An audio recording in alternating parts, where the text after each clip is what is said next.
Eu sou, como você falou, né, fisioterapeuta, psicomotricista e agora estou terminando a pós em análise do comportamento, porque eu acredito que a gente tem, sim, que ir pela linha comportamental. Muitas vezes a gente sabe, o profissional sabe, os pais sabem muito o que deve ser feito, mas não sabe como deve ser feito. Então, a análise do comportamento é super importante para dar esse tipo de ferramenta, né? Ensinar as estratégias de ensino mesmo. E essa questão da motricidade fina não foi por acaso que eu comecei a me interessar por isso. Eu tenho meu filho menor, né, o caçulinha de 6 anos, ele está dentro do espectro e ele começou as intervenções, ele tinha 1 ano e meio. E mais ou menos com 2 anos, a equipe, né, a equipe comportamental estava exigindo dele uma coisa que ele não conseguia dar naquele momento, que era a parte de treino grafomotor. E a partir daí que eu comecei a estudar, eu digo, mas por que ele desse tamanho tem que fazer treino grafomotor? O que é que ele precisa ter antes, né? Quais são os pré-requisitos que ele precisa ter para estar nesse treino agora? Então, foi a partir daí que eu comecei a me interessar mais por essa questão de estimulação motora. Ele não tinha planejamento motor nenhum, então eu não sabia o que era planejamento motor. Então, foi o pontapé inicial para eu me interessar por esse assunto. Eu sou fisioterapeuta, mas eu trabalhei a minha vida inteira como instrutora de Pilates. Nunca atendi criança, não sabia nem o que era autismo. Então, eu realmente tive que começar do zero.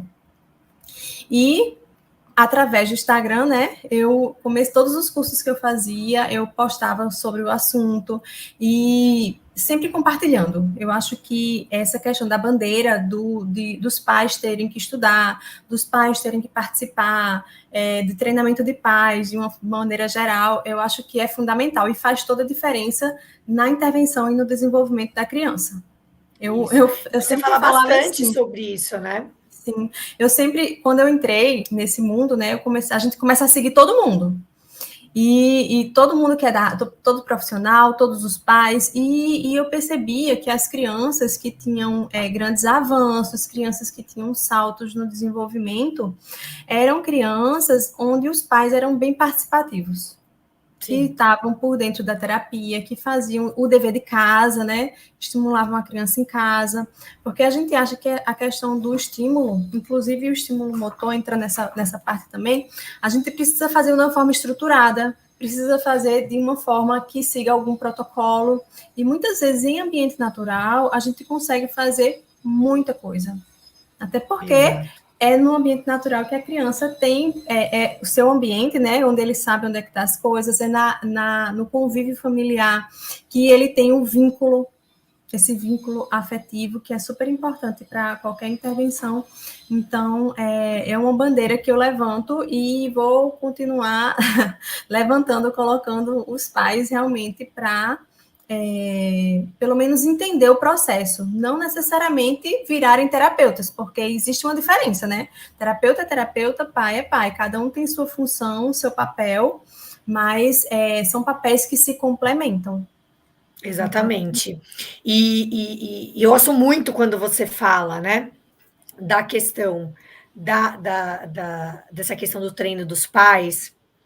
Você tem até um curso sobre isso, e eu gosto muito.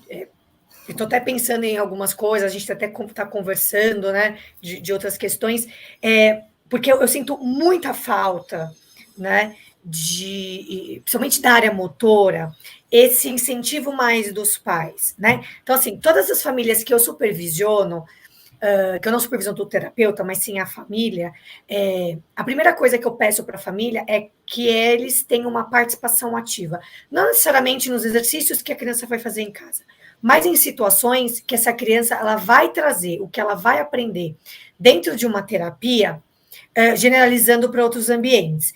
Então, assim, para todos os pais, eu falo, acho que vai ter pai aqui que é meu supervisionado, que vai falar, ela já falou isso um monte de vezes. Então, assim, eu falo para o pai, se tem praia, aí correr com o filho na praia.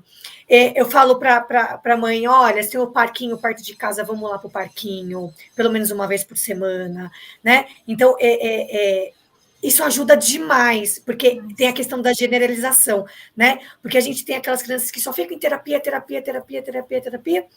E aí, quando vai para um outro ambiente, muitas vezes ele não consegue trazer aquele movimento para aquele ambiente.